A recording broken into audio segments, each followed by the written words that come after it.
Halo semuanya, kembali lagi dengan English with me bersama Teacher Taufik. Kali ini kita akan lanjutkan pembahasan kita tentang materi TOEFL ITP, yaitu TOEFL Reading Section pada buku Longman. Nah, pada video ini kita bakalan berfokus membahas atau latihan ya, latihan-latihan soal menjawab soal-soal terkait unstated detail question, yaitu pada skill 4 sebelumnya video ini kita udah bahas terkait skill 4, yaitu unstated detail question atau pertanyaan rinci yang tidak disebutkan ya di dalam soal. Yang tidak disebutkan di dalam teks. Nah, itu ya, unstated detail question. Nah, video ini akan fokus ngebahas latihan menjawab soal-soalnya saja. Nah, bagi teman-teman yang belum belajar teorinya, strategi dan tips-tipsnya, boleh ditonton satu video sebelum ini ya. Di situ udah dibahas terkait apa yang dimaksud dengan unstated detail question dan strategi jawab soalnya. Kalau video ini fokus hanya ngebahas soal-soalnya ya, latihan soalnya ya.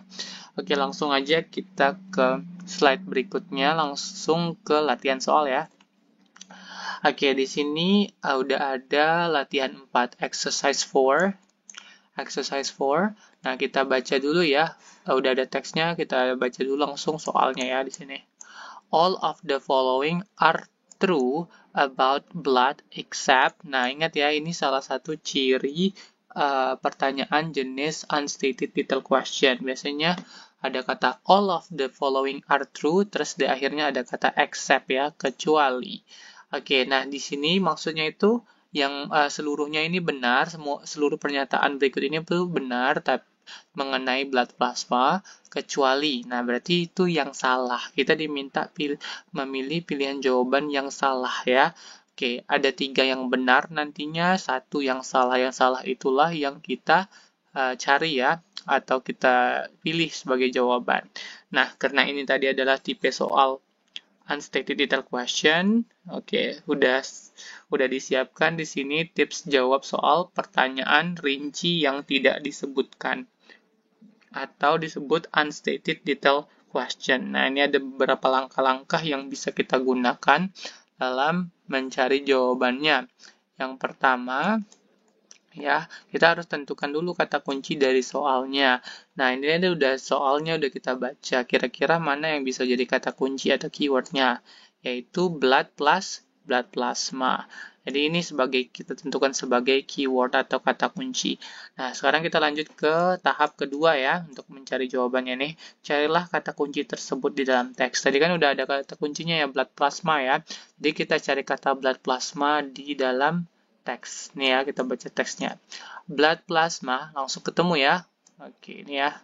Oke, kalau udah ketemu, kita lanjut, kita lihat dulu tips number 3-nya. Saat menemukan bagian yang membahas kata kunci tersebut, baca dan pahami ide dari bagian tersebut. Nah, kan udah ketemu tadi dalam teks, kita baca dulu ya sampai titik. Blood plasma is a clear, almost colorless liquid. Nah, sampai titik. Cukup ya. Kalau nggak cukup, nanti bisa kita baca lanjutin berikutnya. Kalau informasinya kurang lengkap, bisa kita baca lagi satu kalimat atau 2 kalimat berikutnya. Oke, sekarang kita lanjut ke tahap tips yang ketiga ya, keempat ya. Carilah opsi jawaban yang benar-benar benar, maksudnya yang jelas-jelas benar ini ya, yang sudah jelas benar, dan eliminasilah yang benar itu. Nah, kan tadi diminta cari yang salah, berarti yang sudah jelas benar kita eliminasi.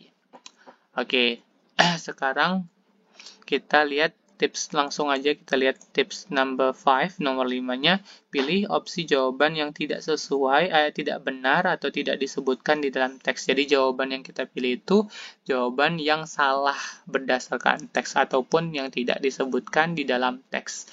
Nah, sekarang kita lihat dulu pilihan jawabannya. It is a deeply colored liquid. Nah, di sini ada kata colored, sedangkan di teksnya itu ada colorless. Nah, kalau colorless itu tidak berwarna. Kalau colored, kasih akhiran ed ini artinya berwarna. Ini yang salah ya, ini yang salah. Oke, kemungkinan jawabannya yang A ya.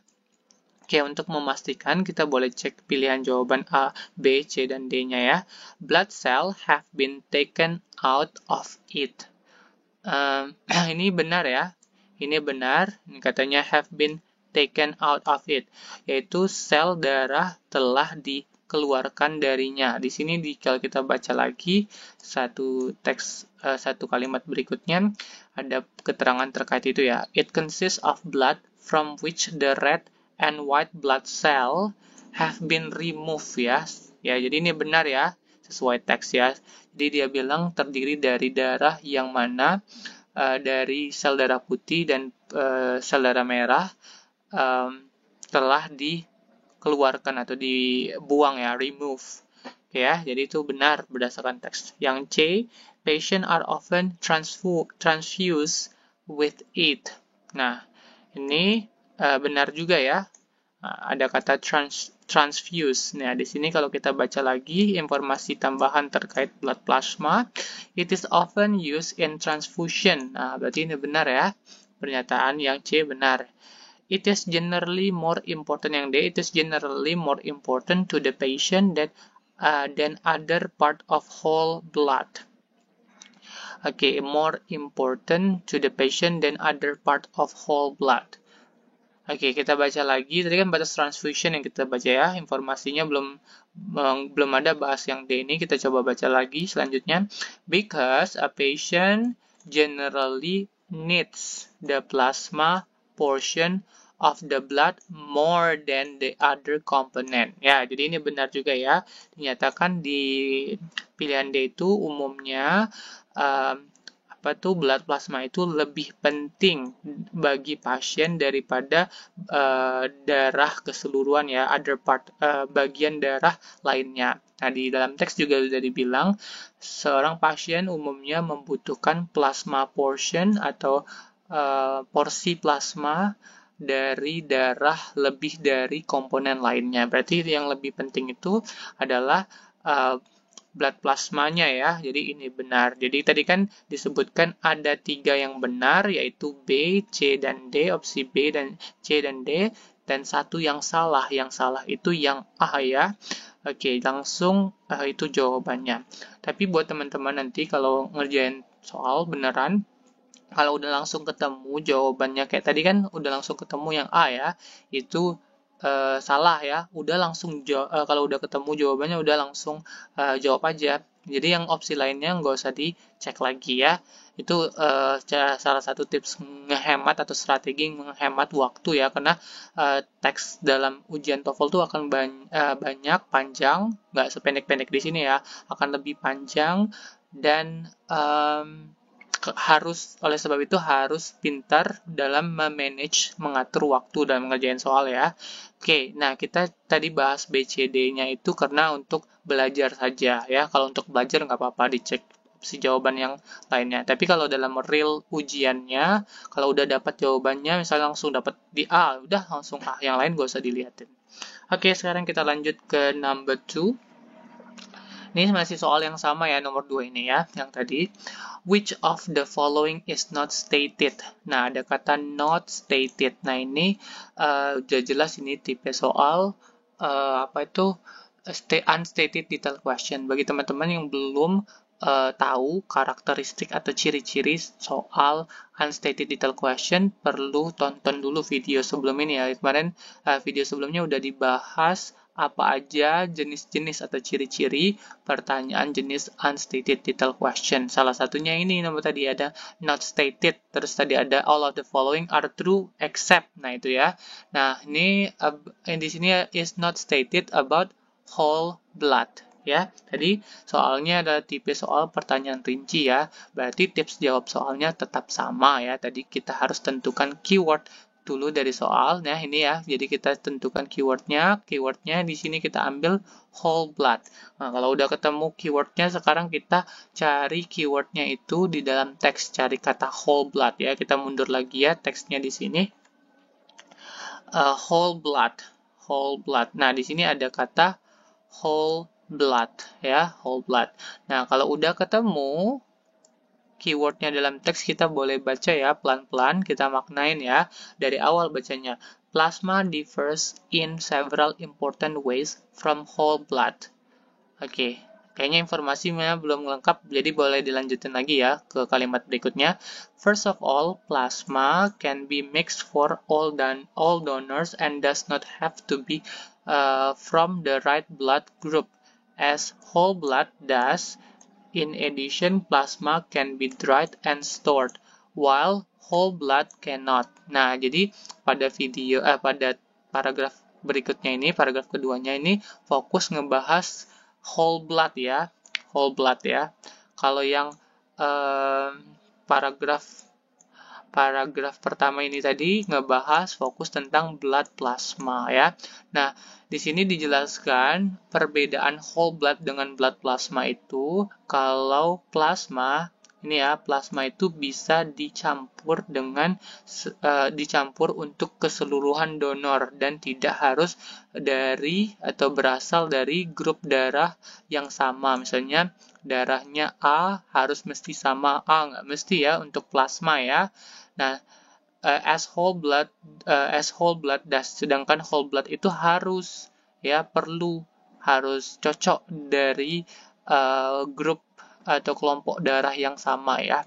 Oke. In addition, plasma can be dried. Nah, selain itu plasma itu juga bisa dikeringkan dan disimpan, sedangkan whole blood itu tidak bisa disimpan dan dikeringkan. Oke, sekarang kita lihat ya, udah dapat informasi terkait whole blood tadi, berarti kita harus lihat lagi pilihan jawabannya sekarang. Mana pilihan jawabannya yang tidak menyatakan atau yang tidak disebutkan di dalam teks. Oke, yang pertama, it is different from plasma. Ya, ini benar ya, disebutkan tadi whole blood itu berbeda dengan plasma. Itu disebutkan, ada tadi disebutkan tadi kan, berbeda dalam beberapa hal ya tadi ya. Yang B, it cannot be dried. Nah, whole blood itu nggak bisa dikeringkan. Ya, betul ya, yang bisa dikeringkan tadi adalah plasma. Kemudian, it is impossible to keep it in storage for a long time. Itu nggak mungkin untuk menyimpannya di dalam penyimpanan untuk atau selama waktu yang lama ya. Nah, ini benar juga karena tadi disebut kan bahwa di teks itu whole blood plasma itu nggak bisa dikeringkan dan nggak bisa disimpan. Nih tadi ya, kita lihat lagi teksnya tadi. Nih ada kata dried nih, coba diperhatikan dried sama stored. Nah, ya. Nah, itu untuk yang bisa itu adalah plasma, sedangkan yang whole bloodnya cannot ya, di sini cannot berarti tidak bisa. Oke, jadi ini benar, ya udah langsung jelas ya jawabannya itu yang D, karena yang D ini salah. Kita cek ya kenapa salah. It is a clear colorless liquid. Nah, tadi di dalam teks itu nggak dibahas apakah whole blood itu tidak berwarna dan bening atau transparan ya, clear colorless atau tidak berwarna, merupakan cairan yang tidak berwarna. Tadi dalam teks tidak disebutkan, kalau tidak disebutkan itulah jawabannya ya. Jadi ada dua kemungkinan, kalau tidak disebutkan itu jawabannya, atau kalau itu salah menurut teks, nah itu juga bisa jadi jawabannya untuk tipe soal unstated detail question. Nah, sekarang kita lanjutkan ke nomor 3. Ya, ini tadi tipsnya ya. Oke, sekarang kita lihat tipe soalnya nomor 3, langsung baca aja. Which of the following is not true about Nelly Bly? Nah, ini not true ini udah jelas juga ya, tipe soal unstated detail question. Tipsnya masih sama ya. Untuk jawab soal pertanyaan rinci yang tidak disebutkan itu tadi kan udah dipraktekkan ya. Jadi langsung aja sekarang kita tentukan keywordnya ini ya, yang bisa jadi keywordnya atau kata kuncinya. Sekarang udah dapat keywordnya dari soal, kita cari keyword ini di dalam teks Nelly Bly ya. Mana Nelly? Kita cari kata Nelly. Oke, ini ya, dapat ya. Oke, kalau udah dapat berarti kita langsung baca saja bagian ini yang ada kata atau kata kuncinya nih. Mundur sampai titik di sini ya, berarti kita baca. Elizabeth Rain Seaman was an American journalist at the turn of the century who wrote for the newspaper New York World under the pen Neely Bly. Oke. Nah, kita udah baca ya bahwa Neely Bly itu adalah seorang jurnalis ya yang menulis untuk surat kabar atau koran New York World ya. Nama samar atau nama penanya itu Neely ya. Nama aslinya ini Elizabeth Conch Rain. Nah, berarti kita cek dulu ya. Langsung boleh kita cek opsi jawabannya. Yang A, Neely Bly's real name was Elizabeth Conch Rain, a seaman. Betul ya, nama aslinya ini ya, Elizabeth. Sedangkan nama penanya ini. Oke, jadi betul ya. Jadi kita cari, sedangkan kan soalnya minta yang salah ya, not true. Jadi kita cari yang salah. Yang ini bukan jawabannya jadi. Yang B, Neely Bly was mentally ill. Nah, coba kita cari kata mentally. Mental. Nah, di sini disebutkan ada katanya ya, kayak mental illness di sini ya. Kita baca dulu sebelum titiknya nih. On another occasion, she faked mental illness in order to be admitted to a mental hospital to get the real picture on the treatment of mental patient. Jadi di bagian ini disebutkan bahwa dia itu berpura-pura sakit ya, yaitu sakit mental di sini. Nah, berarti yang opsi yang B ini salah. Ya, inilah yang salah karena dia hanya fake ya, hanya berpura-pura di sini. Sedangkan di pernyataan B ini dia dinyatakan benar-benaran ya, padahal bukan ya, hanya pura-pura di sini. Oke, nah jadi jawabannya jelas ya yang B. Nah, untuk opsi C dan D kita bahas aja. The name Neely Bly came from a song. Nah, kita bisa gunakan kata song ini untuk kita cari ya di dalam teks. Coba kita cari song. Oke, ini ya ada kata song ya. Nah, coba kita baca di sini. A name which was taken from Stephen Foster's song ya. Berarti betul ya, namanya itu berasal dari lagu. Sedangkan yang D, the name Neely Bly was used on article that Seaman wrote. Ya, jelas ya, namanya Neely Bly itu digunakan pada artikel-artikel yang Seaman itu tulis. Kan tadi nama aslinya itu kan Elizabeth Conch Rain Seaman ini ya, nama penanya Neely Bly. Sama aja, orang yang sama itu ya. Oke, sekarang kita lihat number 4 ya. Oke, number 4 ini masih menggunakan teks sebelumnya. Kita baca soalnya dulu. Which of the following is not mentioned as something that Neely Bly did to get a good story? Nah, di sini sama ya, tipe soal unstated detail question, yaitu karena ada kata not mentioned, ini ciri-cirinya ya. Jadi yang mana, soal nomor 4 itu yang mana berikut ini yang tidak disebutkan sebagai sesuatu yang Neely Bly lakukan untuk mendapatkan cerita yang baik, good story ya, cerita yang baik, bagus gitu ya. Yang tidak disebutkan ya, ingat ya, yang tidak disebutkan. Karena ini tipe pertanyaan rinci yang tidak disebutkan, jadi tipsnya juga tetap sama ya, seperti sebelum-sebelumnya, soal-soal sebelumnya, yaitu kita tentukan keywordnya. Nah, keywordnya ini bisa kita ambil kata story ya, story, kemudian ya bisa cari kata story ini ya, kita coba cari di teks sebelumnya tadi kan, teksnya di sini. Nah, coba. Nah, ternyata kita nggak ketemu kata story itu ya. Nah, terkadang perlu diketahui juga bahwa soal itu terkadang penulis itu menggunakan sinonim ya, atau kata yang memiliki arti yang sama tapi berbeda ya, kata yang berbeda tapi memiliki makna yang sama.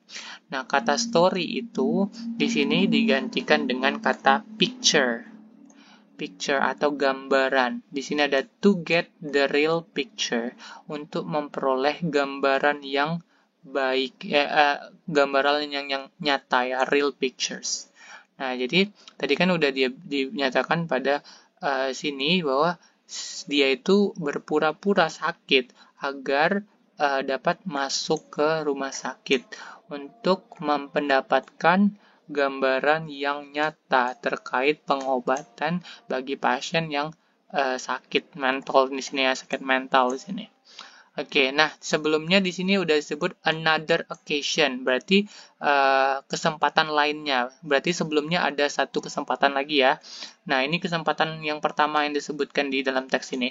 On one occasion, kita baca dulu ya.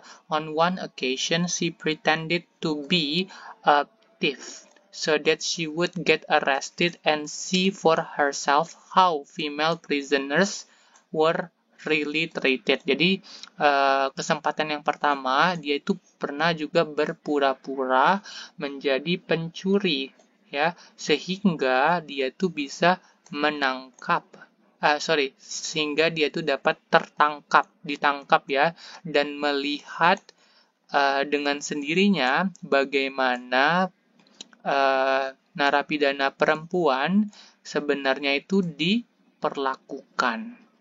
Oke, jadi tadi ada dua hal ya yang sudah dilakukan oleh si Neili ini ya untuk mendapatkan cerita yang baik untuk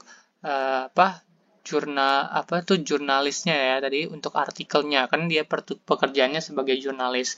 Yang pertama dia udah pernah berpura-pura tadi kan menjadi pencuri biar tahu gimana keadaannya tadi kan, keadaan treatment atau perlakuan bagi narapidana wanita. Kemudian yang satu lagi tadi dia berpura-pura menjadi sakit mental. Oke, yang A, she acted like a thief. Oke, yang A ini benar ya, dia berlaku seperti pencuri. Nah, ya betul ya, tadi disebutkan ya, berperilaku itu belum tentu dia pencuri kan. She got arrested by the police. Ini benar ya. Jadi kan dia berpura-pura menjadi pencuri dan ditangkap oleh polisi. Berarti tentu ditangkap dengan polisi ya. Yang C, she pretended to be ill. Dia berpura-pura menjadi sakit, berpura-pura sakit ya. Nah, ini juga benar. Tadi dinyatakan bahwa dia berpura-pura, fake mentally ill, jadi kan. Yang terakhir, yang D, she worked as a doctor in mental hospital. Ini salah ya. Dia sebagai pasien ya, tadi disebutkan di dalam teks, tapi yang berpura-pura sakit mental. Nah, dia bukanlah dokter. Pekerjaan aslinya tadi adalah seorang jurnalis. Jadi jawaban yang tepat itu yang D, karena itu tidak disebutkan.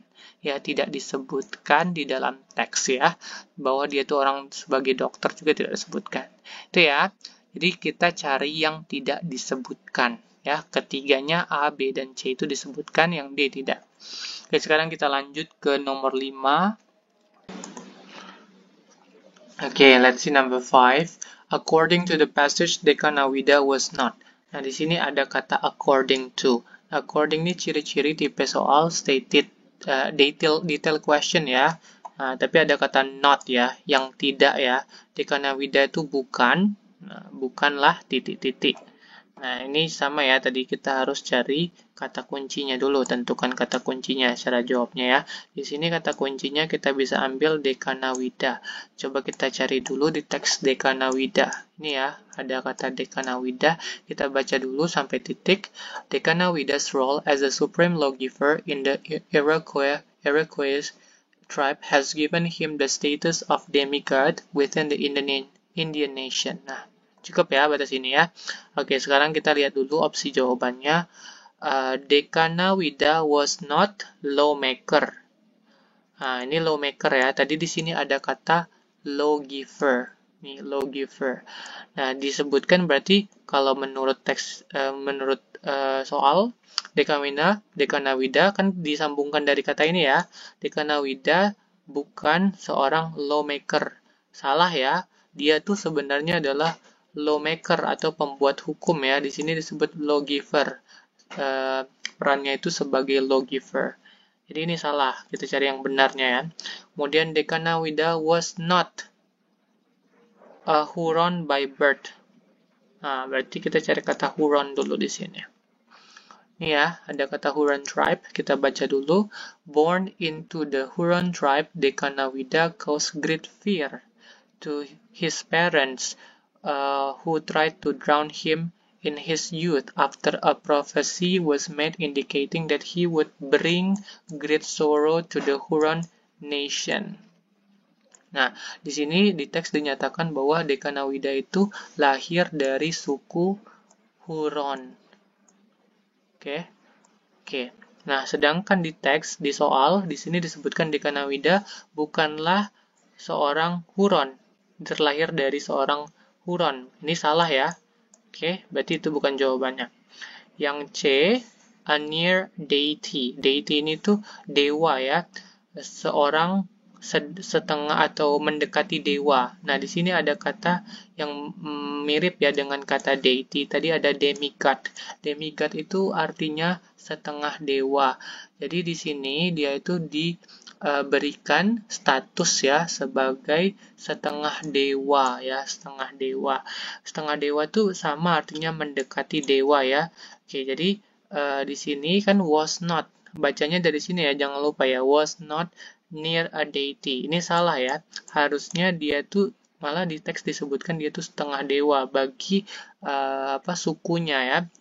Bagi Iroquois tribe ini ya. Sedangkan di sini di soal dianggap bukan ya, berarti salah. Kita cari yang benar ya. Yang terakhir tuh Dekanawida was not drowned when he was young. Nah, di sini kita cari kata drown. Tadi sempat baca ya kata drown di sini nih. Oke, drown. Nah, jadi kalau kita baca di sini Dekanawida caused great fear to his parents. Jadi Dekanawida itu menyebabkan rasa takut bagi orang tuanya, who tried, yang mencoba untuk menenggelamkan dia pada saat kecil ya, muda. After a prophecy was made indicating, setelah semacam ilham ya, ataupun semacam itu menunjukkan bahwa dia akan membawa kesedihan atau kesengsaraan bagi suku Huron ya. Oke. Nah, tapi di sini kita baca lagi informasinya lebih lengkap di sini. Dekanawida was to survive this attempted drawing. Oke, jadi di sini disebutkan bahwa Dekanawida itu berhasil ya survive ya. Survive itu bertahan hidup. Berarti dia hidup ya dari upaya this attempted drawing, upaya penenggelaman dia tadi. Nah, oke, berarti yang D ya yang benar ya. Kenapa? Karena yang D ini kalau di Dekanawida, kalau kita baca dari awal ini, Dekanawida was not drowned when he was young. Dekanawida tidak ditenggelamkan ketika dia muda. Betul ya, ini yang betul karena di teks itu walaupun dia ditenggelamkan tapi dia survive ya. Itu ya jawabannya. Oke, sekarang kita lihat nomor yang terakhir. Which of the following is not mentioned in the passage about wampum? Ya, coba kita ini ya tipenya soalnya tipe soal unstated detail question, pertanyaan rinci yang tidak disebutkan. Jadi kita menentukan kata kuncinya. Ini ya yang bisa kita jadikan kata kunci. Nah, nomor 6 ini nanya yang tidak disebutkan terkait wampum ini ya. Oke. Sekarang kita cari kata wampum nih ya, wampum. Nah, ini ketemu nih kata wampum di sini nih. Nah, kalau udah ketemu kita boleh baca dengan sesama memahami, berusaha untuk memahaminya ya. Wampum, string of beads made of polished shell, was a valued commodity in the Iroquois culture. Ya, oke. According to the policies established by Dekanawida, wampum had to be paid to the family of a murdered victim by the family killer. Gitu ya. Oke, jadi kita udah dapat gambarannya apa kira-kira terkait wampum tadi ya. Coba kita lihat pilihan jawabannya.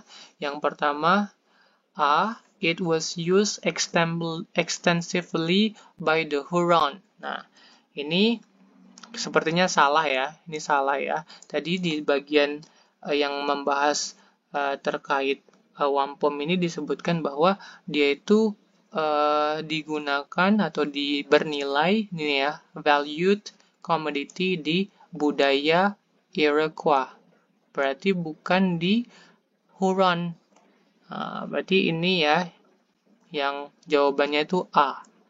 Tapi tidak apa-apa, kita cek lagi pilihan, kita bahas lagi pilihan jawaban yang B, C, dan D-nya. Yang B, it had a high value to the Iroquois. Ini betul ya. Dia punya nilai yang tinggi bagi Iroquois atau suku Iroquois. Nah, di sini kita lihat di sini disebutkan was valued ya, bernilai ya. Jadi wampum itu adalah sejenis benang yang ada bijinya yang terbuat dari kerang yang diasah ya, polish, dan merupakan komoditas barang yang bernilai, valued di sini ya. Jadi betul ya yang B. Oke. Yang C, it was given to a murder victim's family. Itu diberikan kepada korban pembunuhan ya, keluarga korban pembunuhan. Ini ya, murder victim family. Tadi juga udah dibahas. Nih di sini nih. It had to be paid to the family of a murder victim. Jadi wampum itu perlu atau harus dibayarkan ke keluarga dari korban sebuah pembunuhan. Oke, jadi yang C ya, ini benar. Yang D, it was made of polished shell. Tadi udah dibahas ya, bahwa itu tadi terbuat dari kerang yang diasah. Nih ya, nih ada kata polish nih, polish shell ya. Jadi ini benar juga. Nah, tadi karena soalnya menanyakan not mentioned, jadi yang tidak disebutkan itu yang A ya. Ataupun tidak benar ya. Tidak benar. Nah, yang A, yang B, C, dan D ini disebutkan dan benar. Jadi jawabannya jelas yang A. Karena ini tipe soal unstated detail question.